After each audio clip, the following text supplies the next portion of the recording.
Bem-vindos ao JKCast, o podcast de economia, finanças e investimentos, com José Cobori. Sejam todos muito bem-vindos a mais um episódio do nosso JKCast. Hoje, excepcionalmente gravando aqui em viagem, peço desculpas antecipadamente pela qualidade do áudio, mas porque eu esqueci o meu microfone, não estou aqui com a minha mesa de som, mas esqueci o básico, que é um microfone. Já pedi para me enviarem aqui, né, para que eu possa gravar os outros episódios com a qualidade que vocês conhecem. Então, de antemão, minhas desculpas antecipadas. Perguntas em áudio e texto para o WhatsApp 61 981 17 0005. Perguntas entre 40 segundos e 1 minuto. E textos por uma leitura equivalente. Lembre-se sempre de gravar de um local silencioso, se identificando e de onde você fala, tá ok? Tem ainda muitos áudios vindo com qualidade de som muito ruim, com muito barulho, né, gravado em ambientes externos. Então, só se atentem aí de mandar com esses parâmetros aí, né? Principalmente do tempo e do fundo aí, sem muito barulho, né? Porque senão a gente não consegue reproduzir a pergunta aqui, tá ok? Hoje, excepcionalmente, eu estou aqui gravando do interior da Bahia, de uma cidade chamada Maraú, na vila de Barra Grande. Mais precisamente, estou em Itaipu de Fora.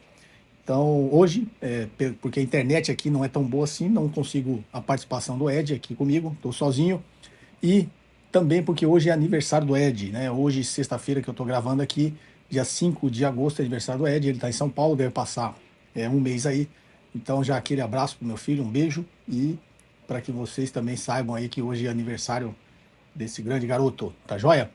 Então, vamos lá, sem mais delongas, a primeira pergunta. Grande professor José Cobori, aqui Gustavo Capo de Ferro de Bragança Paulista, interior de São Paulo. E a minha dúvida é sobre montar uma carteira de ações. Eu tenho algumas ações, mas eu tenho bastante dúvidas sobre as estratégias, né? A diferença de fazer buy and hold com fazer swing trade. Aí eu vejo algumas pessoas falando para montar uma carteira focada em dividendos.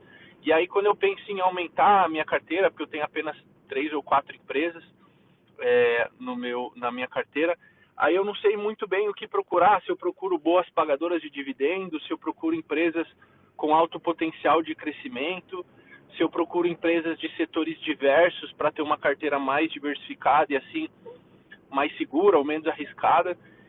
Talvez se o senhor pudesse comentar quais os tipos de estratégia existentes, né? Porque eu sei que tem uma onde o preço não importa tanto, a outra o preço importa muito, né? Bem, Gustavo de Bragança Paulista, interior de São Paulo. Vamos lá, Gustavo, você fez várias colocações aqui sobre estratégias de investimentos, né? Então, no meu canal tem vários vídeos aí que eu falo sobre dividendos, empresas distribuidoras de dividendos, né? Porque ela distribui ou não, empresas de alto crescimento, estratégia de investimento. Então, no canal tem bastante informação e vídeo com esse tipo de conteúdo, tá? Você fala também sobre estratégia buy and hold, swing trade, você fala sobre montar uma carteira de ações. E só antecipando, eu esqueci de falar no início, né? No meu site, josecobori.com.br, tem um curso focado em ações que chama O Investidor de Alta Performance, tá?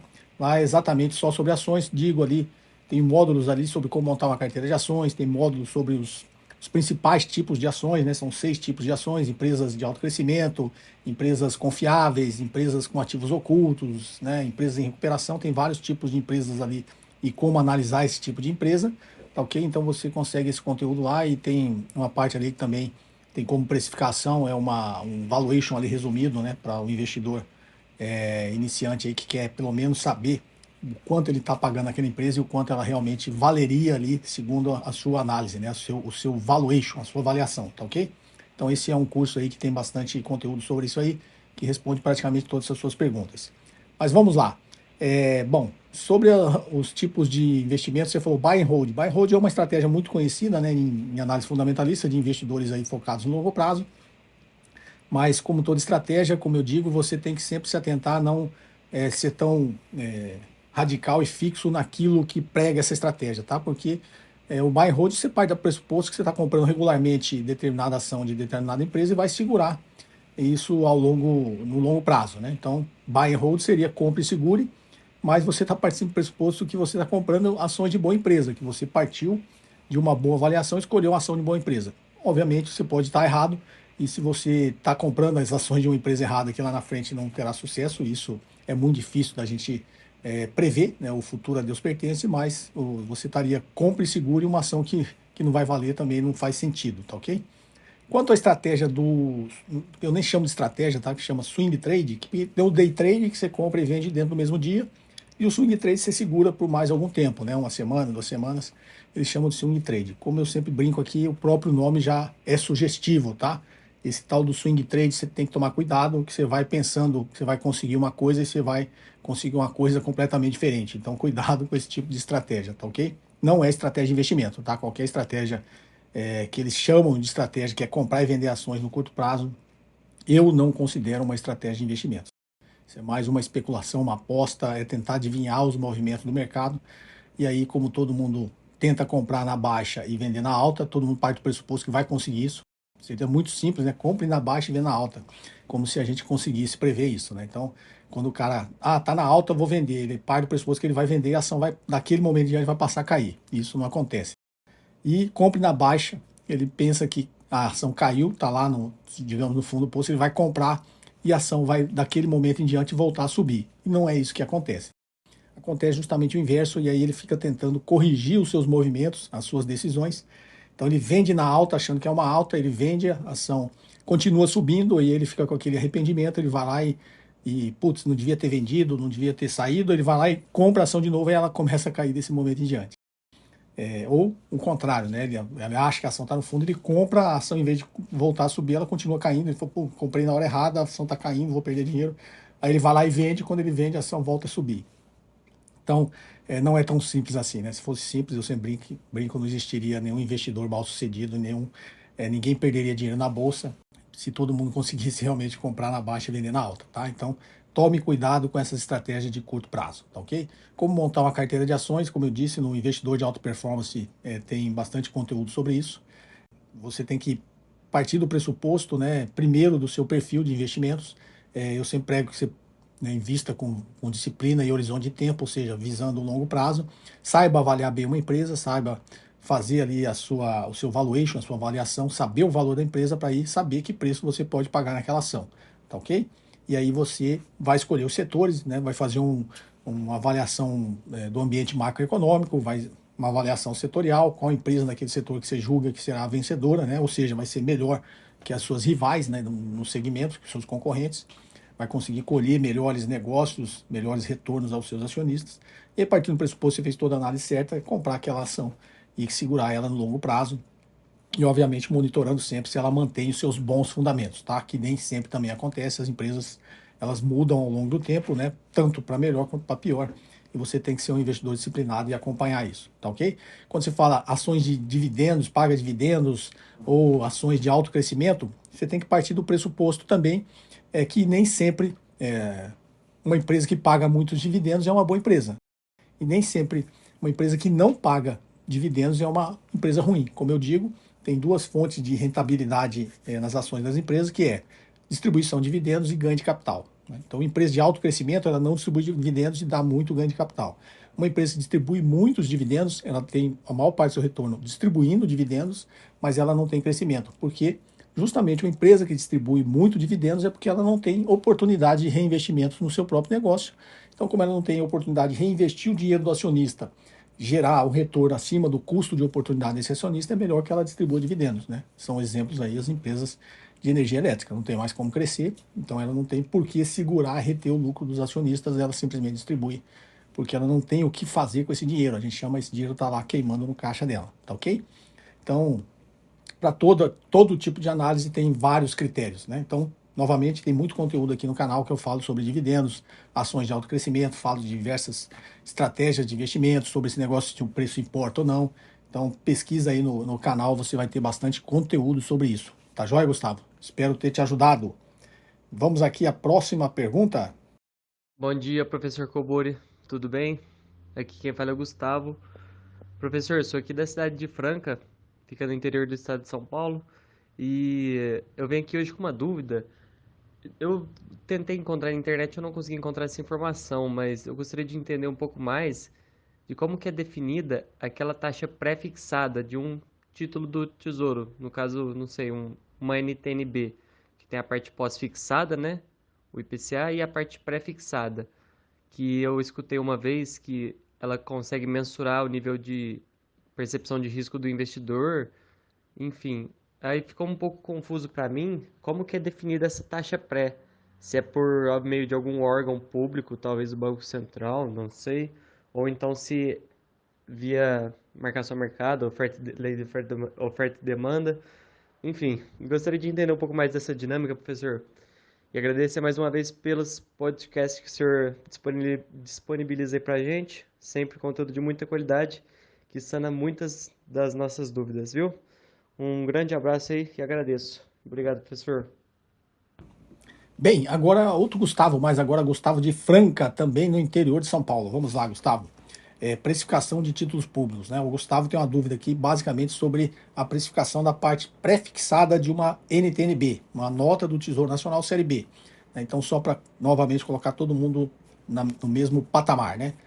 Nós temos aí basicamente 3 ou 4 tipos de títulos públicos, né? Tem a LTN, que é a letra do Tesouro Nacional, que é um título pré-fixado. Tem a LFT, que é a letra financeira do Tesouro, que é um título pós-fixado pela taxa Selic. E temos aí a NTN-B, que é um título, a nota do Tesouro Nacional, série B, que é indexada pelo IPCA, e ela tem a parte pré e a parte pós, né? A parte pré é aqueles juros que quando você compra a NTN-B, tá lá, IPCA mais, por exemplo, IPCA mais 5%. Então, 5% é a parte pré, e o IPCA, obviamente, é a parte pós, que você só vai saber o IPCA acumulado quando você negociar esse título, quando você vendê-lo, tá ok? E tem a NTN-F, a nota do Tesouro Nacional série F, que é uma nota do Tesouro Nacional pré-fixada. Tá ok? Então, um título é pré, outro título é pós, e a gente tem um aqui que tem as duas partes, pré e pós. E aí a dúvida do Gustavo é, essa parte pré é definida por quem? Pelo Tesouro Nacional, quando emite o título, pelo mercado? Na realidade, se eu fosse te responder de forma prática, tudo é definido pelo mercado, né? Então, quando você fala é definido pelo mercado, essa parte pré é marcada a mercado, quando esse título está sendo negociado, depois da sua emissão, ela passa a ser negociada no mercado secundário. Obviamente, é uma lei da oferta e procura, e quem está definindo o preço é o mercado. É a taxa de juros ali que o mercado está disposto a negociar esse título, tá ok? Mas também, quando é o Tesouro Nacional que emite esse título, né, e coloca no mercado, ele define a taxa. Mas, obviamente, ele vai definir uma taxa que o mercado vai aceitar e ele vai conseguir colocar esses títulos no mercado. Então, de alguma maneira, é o mercado também que define essa taxa de juros. Apesar, digamos, nosso exemplo, o Tesouro Nacional emitiu uma nota do Tesouro Nacional Série B nova, IPCA mais 5%. Né? Por que ele colocou IPCA mais 5%? Porque os 5% ele sabe que é o valor dos juros pré-fixado que o mercado está disposto a comprar esse título, e ele vai conseguir colocar todos os títulos que ele emitiu no mercado. Então, de alguma forma, tudo é sempre decidido pelo mercado, tá ok? E, novamente, agora, essa dúvida sobre títulos públicos federais, né, títulos da dívida pública. Também tem um curso no meu site, josecobori.com.br. Você vai ver lá na parte de cursos, tem 2 cursos que isso é abordado, tá? Tem o comportamento dos mercados e tem os segredos da independência. Nos 2 tem um módulo sobre mercado financeiro e mercado de renda fixa, tá ok? Tem a parte de renda variável, que fala sobre ações, mas tem a parte de renda fixa, que eu falo sobre precificação de títulos públicos. E lá eu ensino como é precificado uma LTN, como é precificado uma LFT, que tem um ágio e um deságio, né, apesar de ser pós-fixado, porque você negocia sempre com ágio ou deságio, você tem que calcular isso na cotação do título, e tem as notas do Tesouro Nacional, tanto a série B quanto a série F, né, uma pós-fixada pelo IPCA e uma NTN-F pré-fixada, tá ok? Lá também ensino como é feito, como essa tem as duas partes, ela tem uma complexidade um pouquinho maior, mas nada que vocês consigam entender. É ensinado ali como são precificados esses títulos, tá ok? O comportamento dos mercados é um curso, digamos, seria um MBA mais enxuto, ele tem um arcabouço teórico bastante denso, né? Mas com a didática que vocês já conhecem, que eu consigo transmitir. Tem lá 6 módulos, né? Ambiente macroeconômico, taxa de juros, mercado financeiro e de renda fixa, mercado de capitais e renda variável, avaliação de risco, tomada de decisões. É um curso bem completo. E os segredos da independência tem basicamente o mesmo conteúdo, né, que o comportamento dos mercados, mas menos denso. Tem arcabouço teórico também, mas é um pouquinho menos denso aí para o investidor conseguir. Primeiro, é um curso um pouquinho mais acessível, e você tem ali um acesso também ao mesmo conteúdo explicado de uma forma menos densa, tá ok? Com arcabouço teórico, mas não tão teórico assim como é o comportamento dos mercados. Então você entra aí nesses 2 treinamentos, tem lá essa parte de precificação de títulos públicos. Tá ok, Gustavo? Espero ter te ajudado. Vamos aqui à próxima pergunta, e a última, né? Como eu estou aqui sozinho hoje sem o Ed, Vou responder aqui essas 3 perguntas. Novamente, várias perguntas vieram, mas a equipe não conseguiu me enviar aqui porque não foram aproveitadas, né? Ou porque estava muito longa, ou porque tinha muito barulho aí, foi gravado em ambiente externo e não dava basicamente para escutar direito a pergunta da pessoa, tá ok? Então, sempre se atentem e tomem cuidado com isso, tá joia? Vamos então aqui, a pergunta. Olá, professor Cobori. Olá, Ed. Aqui é o Felipe de Campinas. Professor, o mercado financeiro é extremamente competitivo. Nós não, né? Eles são instituições financeiras, eles têm acesso à informação privilegiada, eles sabem quais são os grandes movimentos, quais ativos podem dar mais certo, quais as grandes vendas. Além disso, eles têm, obviamente, muito dinheiro para cooptar e captar os melhores cérebros, os melhores matemáticos, os asiáticos, brincadeira. Enfim, a minha dúvida é, ainda assim, eu, mero mortal aqui de Campinas, consigo bater o mercado financeiro? Como que eu posso? Ou é melhor me contentar com a média do mercado e comprar ETFs e assim viver tranquilamente, sabendo que eu jamais poderei bater o Golias? Ou daria para eu ser um Davi e vencer no mercado, bater o mercado? Muito obrigado, professor.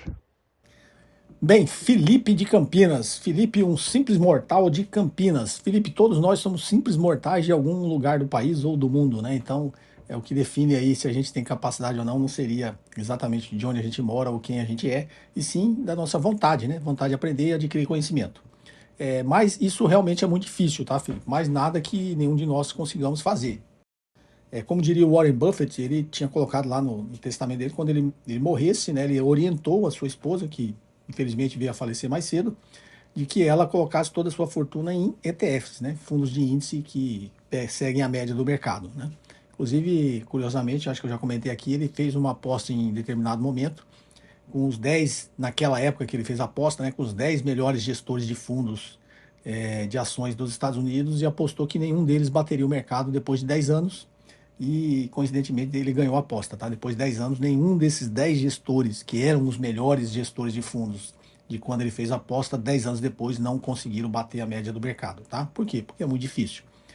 Você parte do pressuposto que você está escolhendo as empresas certas, como eu disse na primeira pergunta, a gente sempre não tem o tal do buy and hold, você parte do pressuposto que você escolheu a empresa certa e é só comprar e segurar, né? Mas nem sempre você escolheu a empresa certa, né? Você comprou e segurou uma coisa que depois não deu certo. Então, toda a estratégia de investimentos é uma aposta contra o mercado. Você está partindo do pressuposto que você é melhor que o mercado, você consegue avaliar melhor que ele. Agora, bater a média, qual que é o racional por trás disso, né? Você pega, digamos, o nosso exemplo, um fundo de índice aqui do índice Bovespa. O índice Bovespa sempre tem ali em torno de 70 empresas, é a média dessas 70 empresas da Bolsa, que são as empresas que movimentam 80% do volume financeiro do nosso mercado de ações. Então, dessas 70 empresas, você sabe que das 70 tem um pouco de empresas que são muito boas, uma boa parte da empresa são empresas médias e uma boa parte da empresa são empresas ruins, né? Depois de um tempo você vai notar que as 70, obviamente, como é da média, tem as empresas boas e as empresas ruins. E a nossa missão aí como investidor, quando você não quer comprar um índice, né, não quer comprar a média, é que você tem capacidade de escolher exatamente quais serão as empresas melhores dessas 70, né, em média. E aí você escolhe, sei lá, escolhe 10, 15 empresas e fala, bom, essas 10, 15 das 70 vão ser as melhores. E aí passa um determinado tempo, isso pode não ser verdade, né? Você pode ter escolhido ali empresas que depois de, como na aposta do Warren Buffett, depois de 10 anos não foram as melhores empresas, elas ficaram abaixo da média. Então, é sempre muito difícil você fazer isso. É impossível? Não. Tanto que todos os investidores, né, que fazem, têm critérios, têm conhecimento, eles buscam isso, né? Por que comprar 70 empresas, se eu consigo selecionar as que seriam as melhores, tá? Então isso exige disciplina, horizonte de tempo e conhecimento. Conhecimento para saber avaliar a empresa, saber o que é um planejamento estratégico de uma empresa, como a gente está projetando o futuro, eu sempre brinco, a ciência, né, finanças e economia talvez é importante, é a base, mas não é o mais importante. O mais importante é você saber que a partir de agora, estrategicamente, qual vai ser a empresa que vai ser mais competitiva, que vai ter vantagem sobre os seus concorrentes e vai conseguir colher os melhores resultados. Então, se você tiver essa capacidade não só de escolher agora, mas ao longo do tempo conseguir acompanhar isso e monitorar os fundamentos dessa empresa que você escolheu, se eles vão melhorar ou piorar ao longo do tempo, se você tiver essa capacidade, você tem grande probabilidade de fazer bons investimentos, tá ok? para que você precisa para isso? Conhecimento, né? Conhecimento, disciplina e horizonte de tempo, tá ok? Então isso não é impossível, você pode aí sim ser um Davi, né, frente ao Golias, tá? Golias é o mercado e você é o Davi ali, é o pequeno investidor que tem conhecimento ou está sempre buscando novos conhecimentos, tem disciplina e tem horizonte de tempo, ou seja, investindo sempre no longo prazo, não fazendo essas apostas na volatilidade do mercado, tentando descobrir os movimentos de curto prazo do mercado, que eu acho que é a pior coisa que o investidor faz, porque ele entra em um movimento especulativo muito mais baseado na emoção do que na razão. Tá ok, Felipe? Então, essa seria a minha recomendação. Espero que você aí se sinta apto, né, a conseguir fazer bons investimentos e adquirir bons conhecimentos. Bem, pessoal, esse episódio fica por aqui. Como eu disse, hoje eu fiz sozinho, né? Hoje é aniversário do Ed. Ele está em São Paulo e como aqui onde eu estou, né, em Itaipu de Fora, na vila de Barra Grande, aqui no município de Maraú, no interior da Bahia, a internet não é tão boa, então teríamos problemas aqui de latência, né, para fazer a nossa gravação aqui junto com o Ed, e também porque hoje é aniversário dele, tá ok? Então hoje eu fiz sozinho aqui, espero que vocês tenham gostado deste episódio. Perguntas em áudio e texto para o WhatsApp 61 98117 0005, tá ok? Perguntas entre 40 segundos e 1 minuto, sempre em locais silenciosos, se identificando e de onde você fala, tá joia? Acesse o meu site, josecobori.com.br, para acessar ali quais os cursos, né, que se encaixam aí com vocês, tá? Investidor de alta performance focado em ações, o comportamento dos mercados, um curso um pouquinho mais denso, como se fosse um MBA mais enxuto, tá ok? Só com o que interessa, né, que a gente sabe que tem muita teoria que a gente aprende na escola que não é aplicável, então eu procurei fazer o comportamento do mercado com teorias que se aplicam no mercado e como elas são aplicadas, tá ok? E os segredos da independência também, que é o curso completo, que fala de renda fixa, renda variável e muitas outras coisas, economia, finanças, taxa de juros, né, formação, curva de juros, estrutura termo da curva de juros. Esse curso tudo tem esse tipo de arcabouço e espero que ajude. Temos lá o PEC, que é o Programa Excelência em Educação Corporativa, que é voltado para empresas, né? Então, se você é empresário, tem uma empresa, eu já treino algumas empresas, é um programa um pouco mais longo, são 12 meses, né, que eu passo treinando os executivos das empresas para ir melhorar essa parte da gestão, não só estratégica, como na parte de finanças, sempre com a visão baseada em valor, tá ok? E as nossas imersões, né? Tem imersão em fusões, aquisições e valuation, tá? E eu pretendo lançar uma imersão também presencial focada só em valuation, mas essa não existe ainda, eu estou montando aí a pedido aí de muitos de vocês, estou tentando montar um aí que agrade a todo mundo e que realmente seja útil, né, ao conhecimento aí sobre avaliação de empresas, tá ok? Então esse episódio fica por aqui, espero que vocês tenham gostado. Um forte abraço e até o próximo episódio. Você ouviu mais um episódio de JK Cast, o podcast de economia, finanças e investimentos com José Cobori.